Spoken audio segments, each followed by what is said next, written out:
to'g'ri ovqatlanishda o'tirgan odam bir oyda 5 kilo vazn tashlaydi, Herbalife qo'shgan odam bir oyda 20 kilo vazn tashlaydi degan gap yo'q.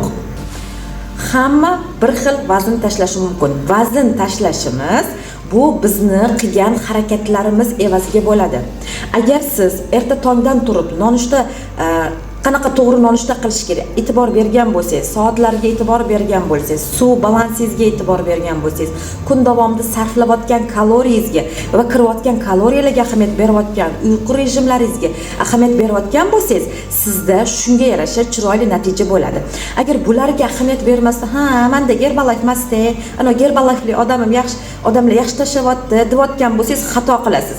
Herbalife bo'lib turib ham xuddi shu qoidalarga amal qilmayotgan bo'lsa, u ham yaxshi vazn tashlamaydi. Herbalife avvalgi videolarimda aytganimdek ozdiruvchi sehrli tayoqcha emas va bu hayotda ozdiruvchi sehrli tayoqchani o'zi yo'q. Hammasi faqat bizni o'zimizni qo'limizda, o'zimizni harakatlarimizda, o'rtoqlar.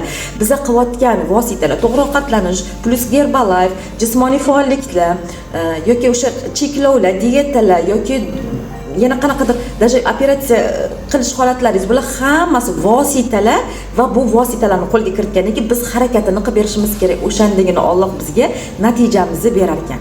O'zimiz harakat qilmasdan o'tirsaydik, ha, menda Herbalife emas, mana to'g'ri ovqatlanish narsalarimni olib kelib qo'yibman. Ha, mana ertalab to'g'ri ovqatlanish qildim, kechqurun bilan ishim ham yo'q yoki boshqa rejimlar bilan ishim ham yo'q. Ha, men Herbalife emasman-da, o'shaning uchun ozmayapman. Bu sizni bahonangiz.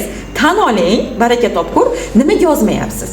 Demak, kaloriyalaringiz harakatingizdan ko'ra yuqori bo'lib ketyapti. Xo'p, ertalabingizni yaxshi qildingiz, obedda ko'p berib qo'ydingiz yoki kechqurunga bir narsa yegingiz kelib qoldi, qo'shib yubordingiz. Bitta ham faollikda emassiz, na yurmayapsiz, na boshqa narsa qilmaysiz, uyda yotibsiz, sizga mo'jiza bo'lishini xohlayapsiz. Bahonangiz, menda Herbalife yo'q-da. Herbalife bor odam ham xuddi ish qilishi mumkin. Shuncha Herbalife olib qo'yibman-ku, menda natija yo'q. Men ozmayapman. Nima qilasiz ozish uchun? Herbalife men bitta turgani bilan bu mana men yonimda turibdi, men ozdirib qo'yadimi? Nima qilasiz? Ertalabdan Herbalife maza qilib nonushtalarni ichib olasiz. Atigi 100 kaloriya yoki 200 kaloriya bilan o'zingizni yengil his qilyapsiz, kechqurunga borib osh yeyotgan bo'lsangiz. Yoki kun davomida rejimga amal qilmayotgan bo'lsangiz, yoki soat 2 qilib internetda o'tirib uxlayotgan bo'lsangiz, qanaqa sizda natija bo'lishi kerak? Hamma natija men qoidalarga amal qilishimga va xatti-harakatlarimni amalga oshirishimda bo'ladi. Ya'ni harakatimda bo'ladi. Bugungi natijam kechagi qilgan harakatlarimning natijasi.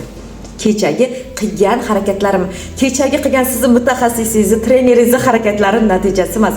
Uni qilgan harakatining natijasi o'ziga. Sizni qilganingiz sizga. Bugun qaysi rezultatdasiz? Demak, siz kecha xuddi shu harakatlarni amalga oshirdingiz. Tan oling. Demak, tan olganlar tan olaman deb yozing. Bu o'zingizni aldashni bas qiling, nima qilasiz? Kimga naf? Kimga zarar, kimga naf? O'zingizga zarar, o'zingizga naf. U даже o'zingizga naf ham emas, o'zingizga zarar. Mani natijam, mani harakatimning natijasi. Tan oling, tan olganga 5 baho.